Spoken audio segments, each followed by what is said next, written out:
Welcome back to another episode of the Unstuck Career Podcast. I have with me today Drew, who I found on TikTok, and I think it was my brother that sent me a clip of you at the Kelly Clarkson show. That's probably one of my better clips you could have seen first. So shout out to your brother. Yes, and Makes me look pretty good. it was amazing. And I had to talk to you because I love the idea that, well, I believe it too, that there are opportunities out there for so many more things than what we imagine. Yeah. And you are a perfect example of that. So, for people who are not watching the video, talk about why you are, um, how do I want to ask this question? Maybe I'll just put it out there. You have cerebral palsy, I do have cerebral palsy. and there are so many people who have better mobility and complain because I can't do something. All I have is my crappy job. And you're a hmm perfect example if that's not true.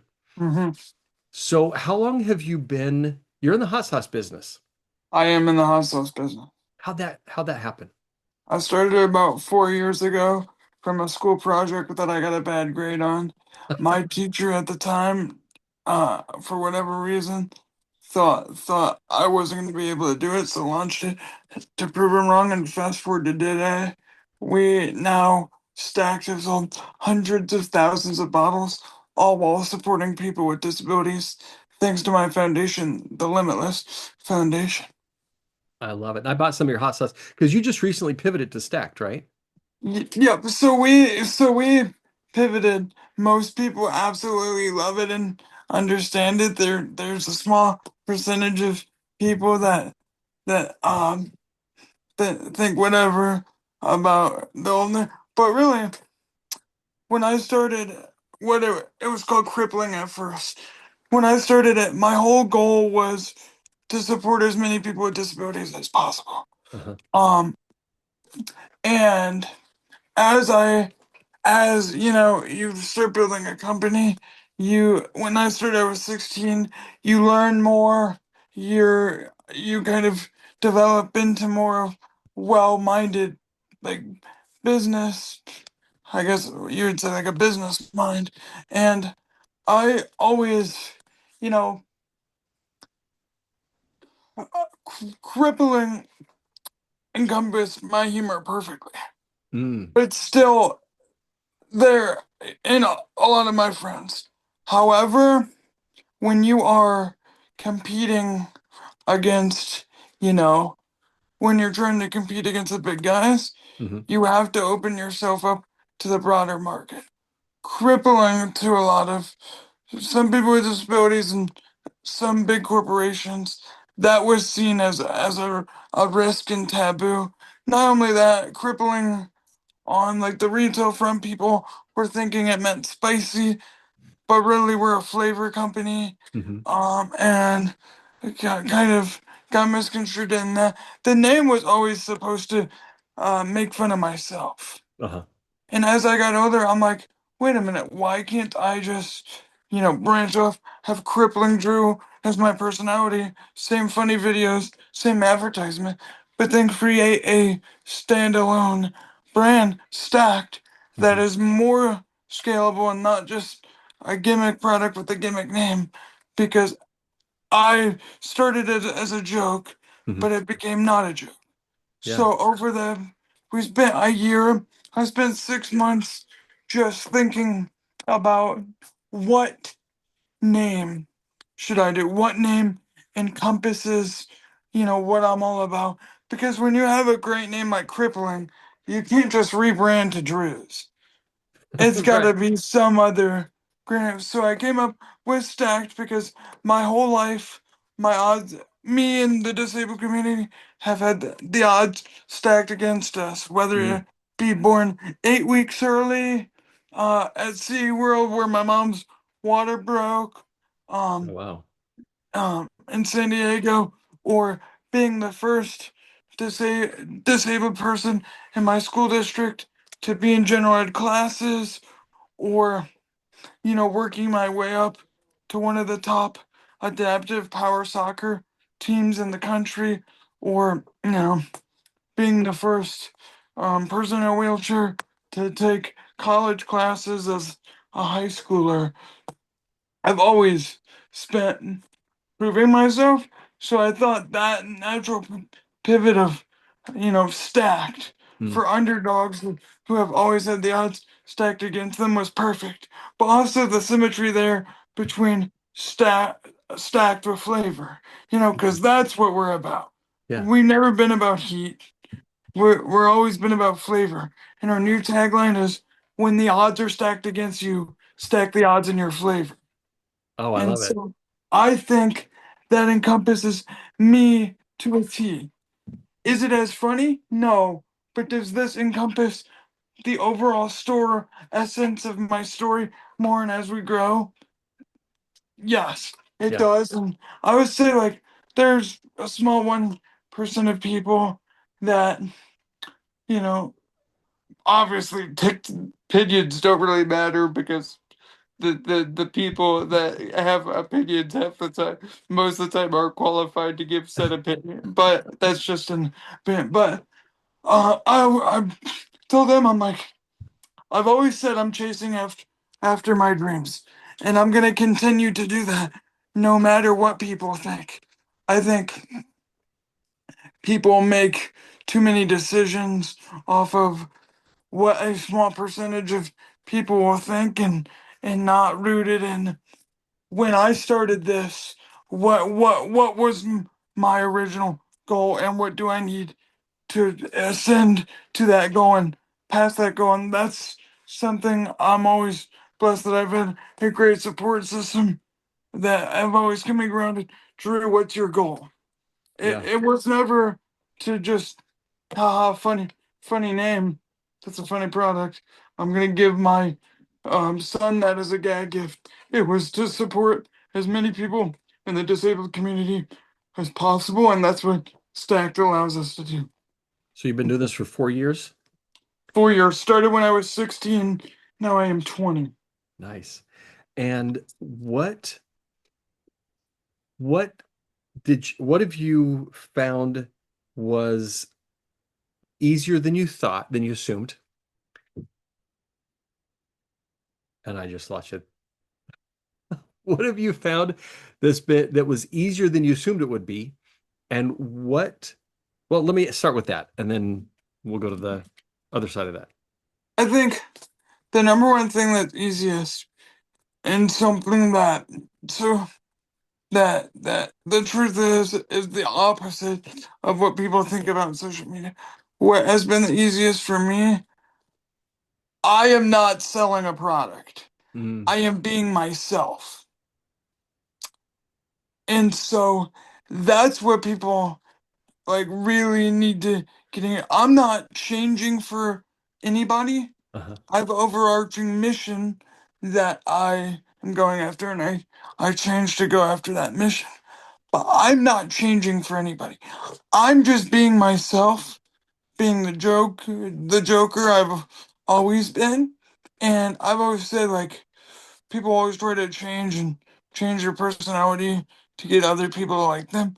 I've always said either you're gonna support me or you're not. I would rather be myself and have a really diehard fan base, even if it wasn't as big as it could be if, I was open like more, you know what I'm saying? Mhm. Like more um broad and not as so in your face.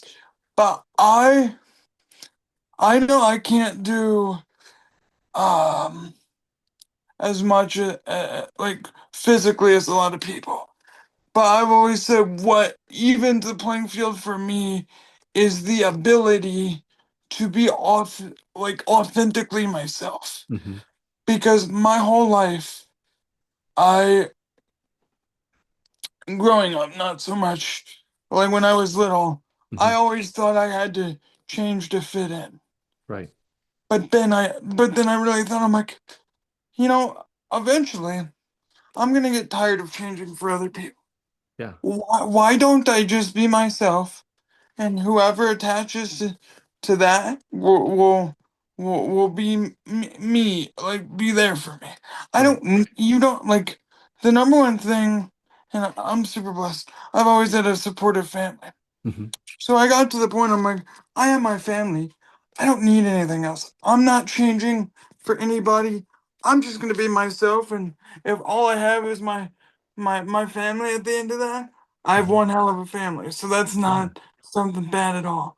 So that is the thing that's been easiest. Did you say the hardest thing? Well, yeah. What have you found that was surprisingly hard? Still to this day, the the breaking down barriers part is hard. Okay. Every, if I do something, if I'm on this or that, everybody has something to say about it. Mhm. You didn't do, there's no way somebody like you in your situation can do this, blah blah blah. Right. You like so once again it goes back to not caring what people say, but when people say like you would think like also, another thing that's extremely hard is, is balancing, we have the creator side of the business, crippling Drew. Hmm. We have product side, and now we have philanthropy. And that is extremely hard with the bootstrapped business Hmm. to manage all three at a high level and do everything we want to do. Like we're not private equity backed. I bootstrapped this for $3,000 on my own money, but even then, it's like people. It's like you know no matter what you do, and I know this is not just being disabled, but there is a group of people that no matter what you do will Hmm. try to drag you down because they're miserable that they weren't able to do what you're doing. Like Right. it's jealousy at the end of the day, Yeah. in my opinion. And I just goes back to the thing of not letting people tear you down, or realizing how blessed I am to even be here. Hmm. 82% of the disabled community in the US is unemployed. I'm here to prove to myself and show other people what's possible. Yeah. I'm not here to prove anything to anybody. I'm just proving to myself that everything I thought in my head growing up that I could do whatever I want is true. And Hmm. also inspiring other disabled people that if I can do it, you can too. Yeah. I've met so many people that are just like me, Uh-huh. but they were not as lucky to have, a great support system or they got bullied or this or that. So them seeing my videos and they when they messaged me like, man, like I always was told like I wanted to do X, Y, or Z, but I was told because I was in a wheelchair, it's impossible. But your content inspires me to just go out there and start the new thing. That's what it's all about. And Yeah. so I think there's a lot of challenges, but I think moments like that tell me that I'm doing the right thing because it makes my heart genuinely so happy Yeah. I to love hear. that. And sometimes we just, and this doesn't matter if you're disabled, not, sometimes we just need somebody to be that example Yeah, that what I thought was impossible is not, because here's Drew who can figure out how to start a hot sauce business.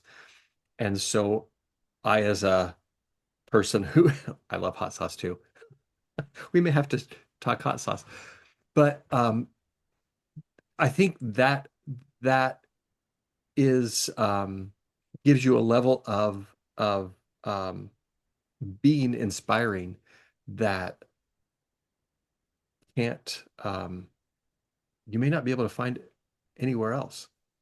yeah. And like I said, I'm not trying like of course like it's just like genuinely who I am of like I try like I love um when people experience um what their true capabilities are. Hmm. So many people, even me, told me what I can and can't do. And the truth is, there's so much adaptive equipment and resources out there Yeah. that, yes, it might take you longer. Yes, you might have to do it differently. Yes, it might be slow. You might have to do it slower than you would like. But you are able to do pretty much anything you want to do in one form or another. Yeah. And that's what I always try to preach. Like, even that, like, there's also some things I would love to do that I physically, unfortunately, can't do. Hmm. And that's also an important thing to realize. So many people, like, spend their whole life trying to, do something that is uh, not feasible,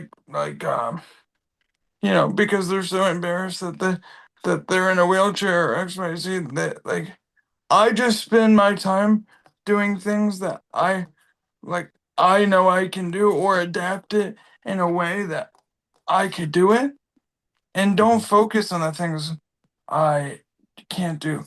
Right. I used to want to be a police officer till I was like 8 years old. Uh-huh. I obviously can't do that. And it has nothing to do with, you know, me not me not going after my dreams. It's just shifting my dream into something that's actually possible. And Right. so while I do achieve my dreams, I make sure my dreams are always something that's feasible. Uh-huh. Like, I think there's a difference between dreams and pipe dreams for Mm. me. Yeah. And I think a lot of people, when they dream too big.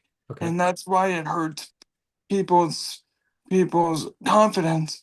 When I dream in terms of like a stepping stone. Okay. My dream was to sell 200 bottles. Uh-huh. Did I surpass that? Yes, but it sure was a surprise when I did. My goal was never to be a multi-million-dollar business at first. Uh-huh. It was to prove the teacher wrong. Right. And then say, "Oh, I did that. What can I do next?" Right. Oh, if you don't know, I started with donating to cerebral palsy research. Uh-huh. I was like, I want a bigger impact than that. How can I change that? Yeah. And so we launched the Limitless Foundation. Everything I dream of isn't a stepping stone. Hmm. I don't start, like, even now, I'm not thinking about the end goal. I'm thinking what my goals are 3 months. Because guess Sure. what? When I hit those 3 month goals, it keeps me motivated to keep going. Yeah. If you don't hit your goal, if you don't set small goals to hit, you're gonna get demotivated. It's just human psychology at the end of the day.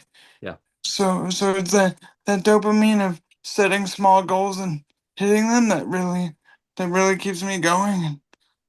And that's what I try to preach. I love that. So why hot sauce? How did that come about? So how I got into hot sauce before even the school project, I used to weigh 300 pounds, and I got into hot sauce because I found out it was a low-calorie way to flavor your food. Oh, nice. It's the lowest condiment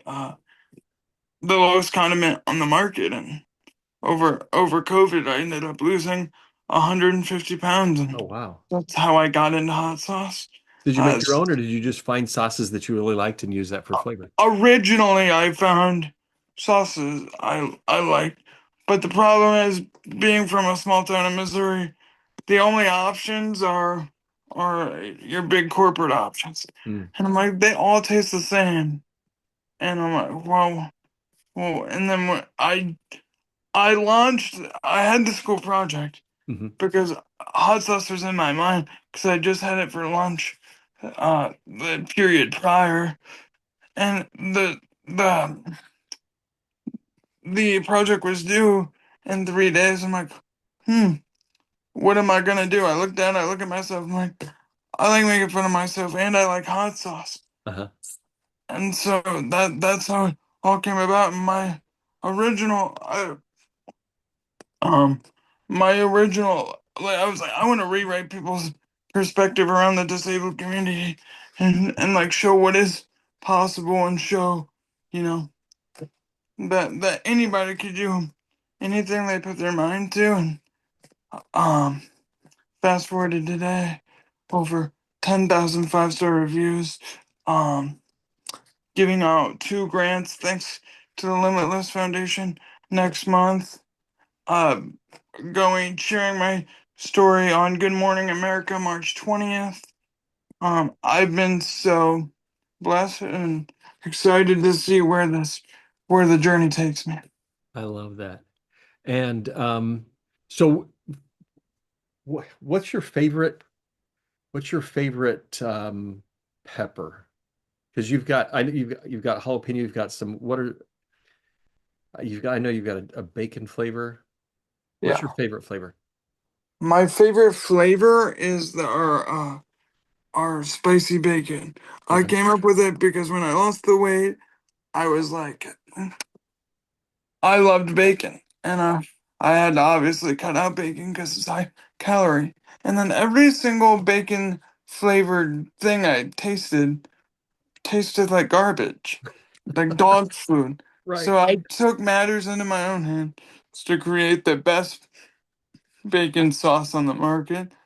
And I don't know if you tried it. I haven't gotten that yet. I got your old stuff before you rebranded to Stacked. Oh, oh, oh! You've So I had have your that for a teriyaki. while. I That's have your awesome. um the just for the parking, the wheelchair. I Oh, do you have the do you did you have the special treatment? I don't remember. Because it's the same sauces. Is it? If you had the teriyaki, then Yeah. you probably had the 5 pack. Which Um I think I did a custom pack. I don't remember. oh, you might have skipped on the bacon. I may have. What was I thinking? I'm gonna Yeah, have to get some bacon hot sauce. do you not like bacon? Oh, I love bacon. Bacon's Bacon, amazing. I just bacon. I don't remember seeing it. Yeah, yeah. I mean, overall, like that's my favorite. Like, and I always say like when I say my favorite, people are always like, "Is that because the others are bad?" I'm like, no, it just like all of them are wicked good. At the end of the day, it just depends on what style of sauce you like. If you like salsa verde, you're gonna love the jalapeno lime. If you like teriyaki, like all the sauces are great. Just what I gravitate to because of my diet and liking is the bacon. Uh-huh. All right. Well, I'm gonna get some of that because it sounds amazing. And I've seen some of your videos. Um, there's one. I think you were doing a live recently where you just I drank your was hot doing sauce. like yeah that hurt my stomach. But the crazy things we do on lives. The aftermath was not so great. Yeah, Um, but it tasted good, just not coming out. right. The problem. Well, I didn't throw up, but Well, it's yeah. It's got to come out some way. yeah, it comes out in a worse way, in my opinion. That's true. So, um, what? So, if you were talking to somebody Hmm. who is just assuming that because they've felt trapped in their crappy 9 to 5, what would you tell them um, to give them some sense of what's possible? I was like, uh, my favorite thing is that like start like whatever your dream is. Mhm. If you gotta pay the bills, start it on the side. Right. Everything can start as a side hustle. Hmm.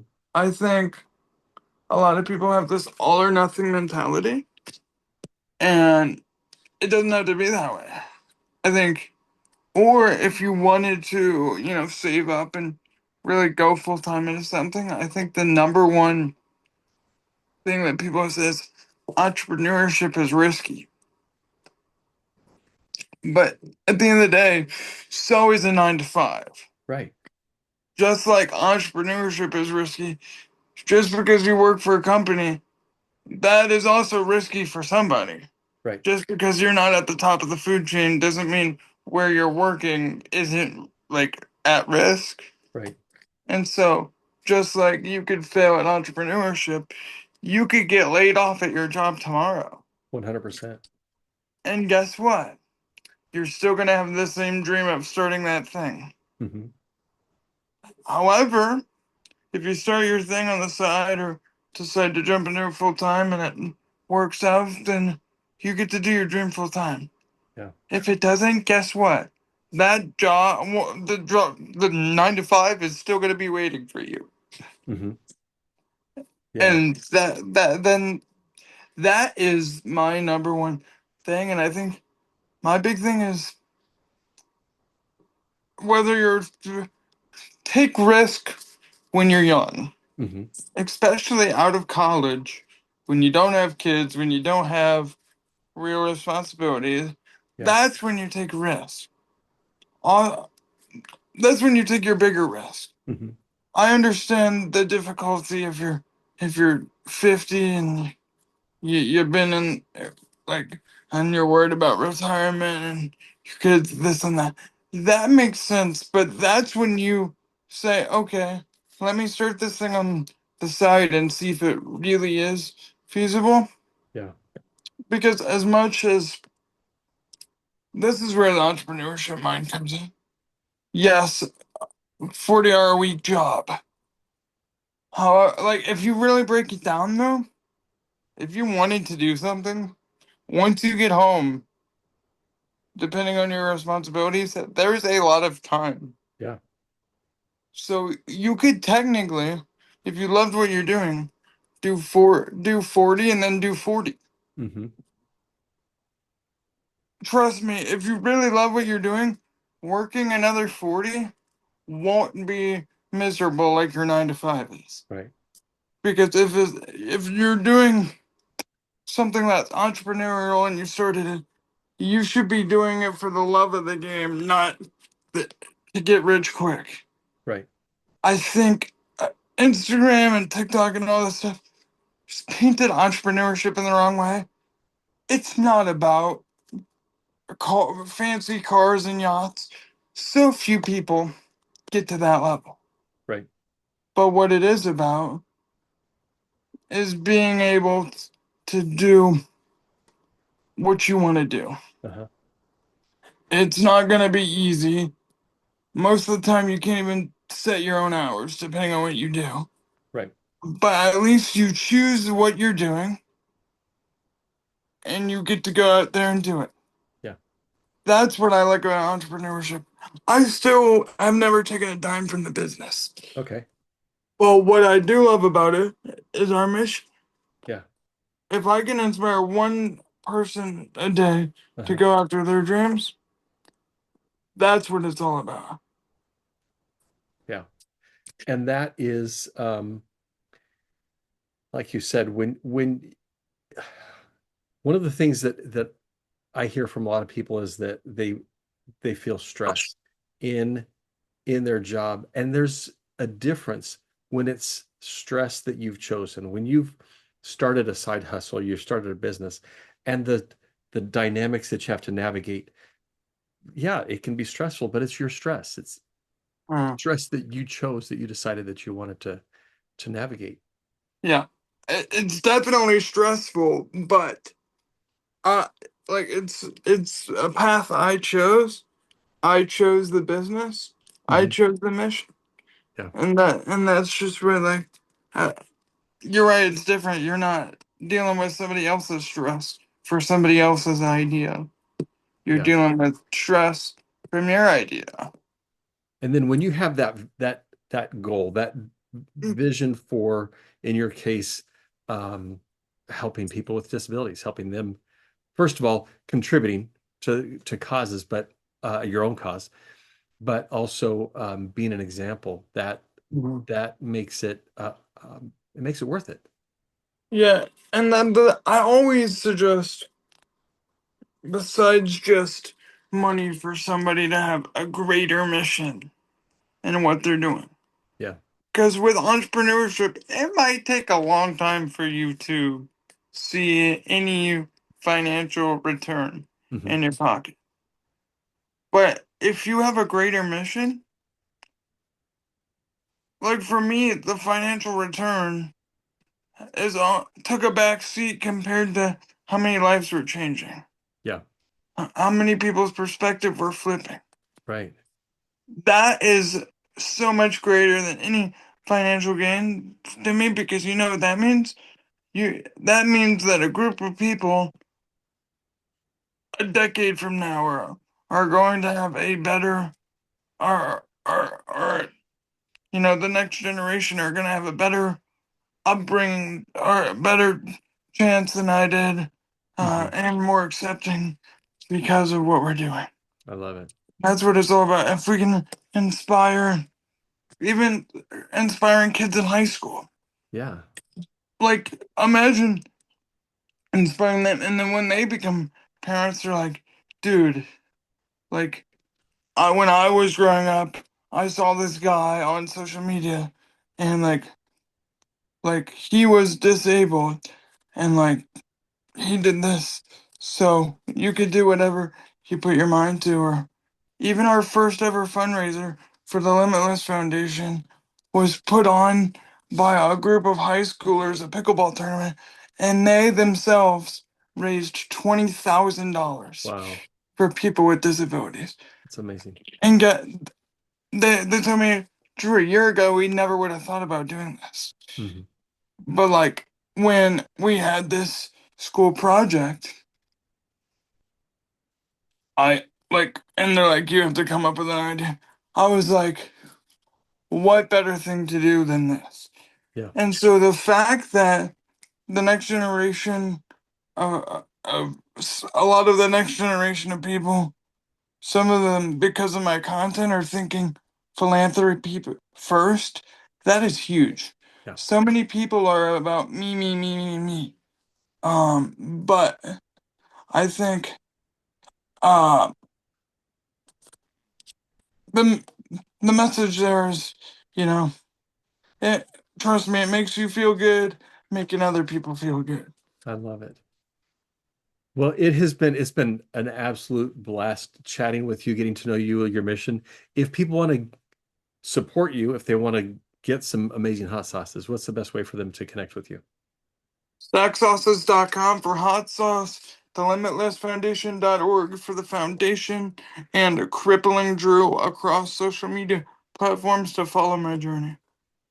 Cool. And I will put that all in the show notes as well. But thanks so much for taking the time, Drew. It's been an honor and amazing hot sauces. Thank you I so am a much. customer. I will continue to be a customer.